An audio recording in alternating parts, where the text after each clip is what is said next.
E a partir de agora eu recebo aqui no Tom Maior para me ajudar, para compor aqui o nosso estúdio, Stephanie. Boa tarde, Stephanie, seja bem-vinda. Oi, Letícia, boa tarde para você, boa tarde a todos que acompanham o Tom Maior. É um prazer estar aqui com você hoje.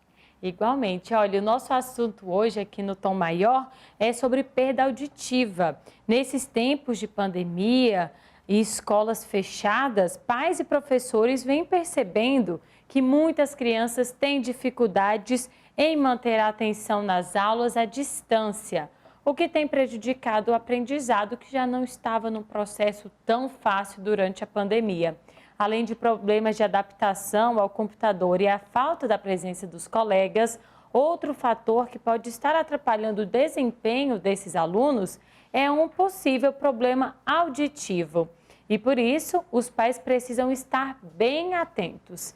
E para falar sobre esse assunto, recebemos no Tom Maior de hoje a fonoaudióloga do Centro Auditivo Telex, Franciele Fernandes. Boa tarde, Franciele. Seja bem-vinda ao Tom Maior. Boa tarde, muito obrigada. E eu quero também agradecer pelo convite. É uma honra, viu? Muito obrigada. Nós que agradecemos a sua disponibilidade em participar aqui conosco. Franciele, para a gente começar esse bate-papo, nós já estamos dando essa ênfase aí nas crianças, mas eu queria primeiro entender como reconhecer problemas auditivos, seja nas crianças, né, bebês também, que talvez seja ainda mais difícil, né, quanto nos adultos e idosos. Então, os principais sintomas na criança vai ser a desatenção constante. Quando a criança ela não consegue escutar direito, ela tende a se cansar e perder o interesse nas coisas rapidamente. Ela também vai ser imperativa, distraída, vai ser uma criança que fala muito alto, sempre vai pedir para que repita com frequência o que foi dito. E também a pessoa, tanto a criança quanto o adulto, vai ter o hábito de escutar a televisão, celular, o computador no volume muito alto. Esses são os sintomas. Franciele, justamente isso que eu queria perguntar para você. Boa tarde, meu nome é Stephanie, quem fala com você agora. Sobre essa questão da causa, principalmente para crianças, né? Crianças ali menores, existe uma questão de genética também ou é mais uma causa? Foi algo que aconteceu para aquela criança desenvolvesse a perda auditiva? Então, boa tarde. São várias as causas para a criança apresentar essa perda auditiva. Entre elas, nós podemos citar as questões hereditárias, as otites recorrentes, o uso de medicamentos sem a orientação necessária e também o sarampo e a meningite. E é muito importante que eu ressaltar uma coisa, que é o teste da orelhinha. Sempre que a criança nasce, faz esse famoso teste da orelhinha com o objetivo de fazer uma triagem da capacidade auditiva do bebê. Contudo, mesmo que esse exame não indique nenhuma alteração, ela pode aparecer com o tempo, que é justamente por conta dessas causas aqui que eu citei. Então, é sempre importante ficar atentos a esses sintomas. Agora, no caso dos mais velhos, né? A gente sabe que a pessoa, quando está mais idosa, ela começa a ter um problema ali da perda auditiva. Muitas pessoas usam aquele aparelhinho ali no ouvido para conseguir ouvir. Mas adultos que não estão nessa fase mais velha, o que pode acontecer? O que eles podem fazer para causar o problema auditivo? Por exemplo, ouvir um fone muito alto, isso pode atrapalhar a ponto de deixar a pessoa surda? Então, muitas pessoas não sabem, mas ouvir barulho em excesso causa perda auditiva. Então, se eu escuto muito foninho de ouvido, vai prejudicar. E o ouvido da gente, ele tem umas células, que é como se fossem os pelinhos mesmo do nariz. E esses pelinhos, eles vão morrendo com o tempo. E eles não se regeneram. Então, tem que evitar, sim, barulho excessivo, tem que evitar fone de ouvido. E já no adulto, tem várias causas. Tem a presbiacusia, que é o envelhecimento da audição. Como a pele da gente envelhece, o ouvido também envelhece, tem genética, tem várias causas. Doutora Franciele, você já comentou aqui com a gente as possíveis causas aí de uma perda auditiva e eu queria saber se existem diferentes tipos de perda auditiva. Existe alguma temporária, momentânea, ou então aquela permanente? Tem esses tipos de surdez, digamos assim? Tem alguns pacientes, sim, que chegam aqui e falam, nossa, eu dormi escutando e acordei surdo, mas é mais difícil de acontecer. Geralmente são pacientes que é no decorrer mesmo, que é esse envelhecimento da audição mesmo que vai gerando a perda auditiva. Agora, em crianças, por exemplo, pode acontecer de ir numa piscina, entrar água. Essa é uma questão também. Gerar uma infecção ali, essa criança ter, por causa disso, algum problema auditivo? Sim. Eu sempre falo aqui para os pacientes evitar de ficar mergulhando sem o tampão, principalmente aqui em Caldas, que a gente ama, né? É uma água quentinha, gostosa, mas que é cheia de bactéria, é cheio de fungo.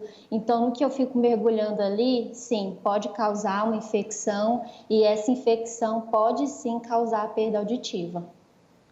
Quais são os sintomas, doutora Franciele, quais são os sintomas de quando a pessoa começa ali a ter esse processo de perda auditiva, ela começa a ouvir zumbidos, a gente ouve muito falar nisso. Tem algum outro sintoma que pode indicar aí que ela está nesse processo da perda auditiva? O primeiro sintoma é eu escuto, mas eu não entendo. Esse é o principal. Tá desse jeito, já procura um otorrino, procura um fonoaudiólogo para a gente fazer o processo adequado. E assim, o zumbido, ele é por conta da perda auditiva. Se eu tenho uma perda auditiva, eu não consigo escutar direito os ruídos externos, aquilo que está acontecendo ao meu redor. Então, a minha cabeça começa a criar um barulho e eu fico escutando ele ali sempre, às vezes muito alto, às vezes parece com motor, parece com uma cachoeira, é um zumbido que incomoda demais. E a única forma da gente tratar esse zumbido vai ser colocando o aparelho auditivo, porque quando eu começo a usar o aparelho auditivo, eu volto a escutar esses ruídos externos. Então, eles começam a competir com o zumbido e é onde eu vou passando a esquecer dele. É um tratamento bem legal. Doutora Franciele, nesse período de pandemia, como eu citei aqui no início da nossa entrevista, muitos pais, né, passaram por muitos problemas aí nesse processo de aulas online. Nesse período aumentou o diagnóstico, né, aumentaram os números de diagnóstico de perda auditiva em crianças? Sim, porque a gente começou a observar mais, né? A gente está mais presente. E assim, é muito difícil já para a criança ela entrar ali naquele ambiente de aula. E quando ela está em casa, ela fica mais desatenta. Não tem aquela coisa de sala de aula, né? Ali com o professor, uma coisa mais séria. Então, é onde os pais começaram a observar. Doutora, agora essa questão também da pandemia, nesse momento a gente está usando máscara. Então, as pessoas não conseguem ali fazer a leitura labial. Pessoas que não conseguem entender bem, sem ler o que o lábio está falando, pode ser também um indicativo de que essa pessoa tenha um problema? Repete, por favor. Por exemplo, agora a gente está usando a máscara, então muitas pessoas não conseguem ver a boca enquanto você está falando. E nesse período, muitas pessoas estão tendo problema para ouvir, não conseguem entender o que a outra pessoa está falando, justamente porque não está olhando para o lábio. Esse pode ser um indicativo também, se eu não olho para o lábio, só ouço e não consigo entender o que aquela pessoa está falando, pode ser um indicativo que talvez eu não esteja ouvindo 100%? Sim, com certeza. Por isso que é muito importante fazer o exame que chama audiometria.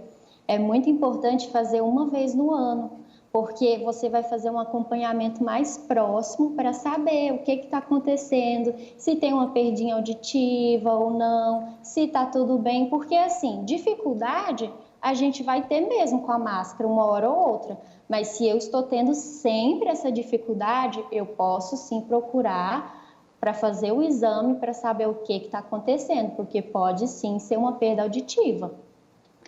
A máscara, ela ajudou muito a gente passar por essa questão também, né? De esse diagnóstico aí que às vezes a gente não percebia e agora começou a perceber.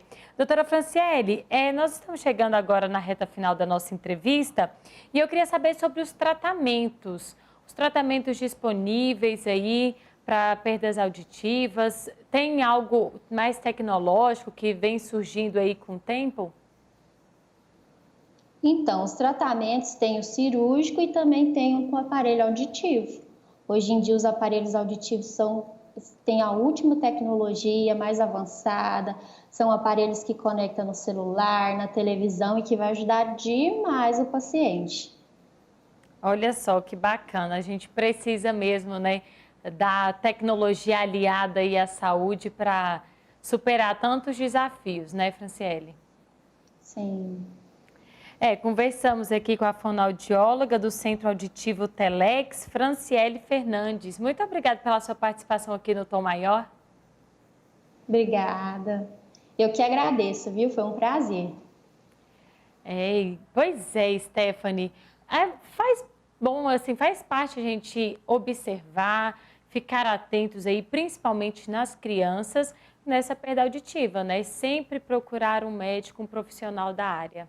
É importante estar atento, porque como nós falamos aqui, nesse momento as crianças precisam muito do fone de ouvido, fica ali com o fone tendo aula, ouvindo música, então acabar que a criança tem esse problema, antes não dava para perceber e os pais agora começam a perceber isso. E eu confesso que com a máscara realmente está bem complicado. Eu acho que eu vou fazer uma consulta para ver se eu estou ouvindo bem, porque tem hora que eu não consigo entender o que as pessoas estão falando. Vai chegando mais perto, parece que você não vai entendendo, vai bater naquele desespero, né? Você pergunta uma vez, duas, três, chega um ponto e fala, não, realmente eu vou fingir que eu entendi aqui o que a pessoa falou, só balança a cabeça. Porque eu já estou ficando sem graça. Então tá bom, Stephanie Araújo aqui com a gente no Tom Maior hoje. Obrigada pela sua participação, seja sempre bem-vinda. Muito obrigada, até mais, um bom programa para vocês. E você pode conferir essa entrevista no nosso sagresonline.com.br ou então mirando a câmera do seu celular para o QR Code que aparece na sua tela.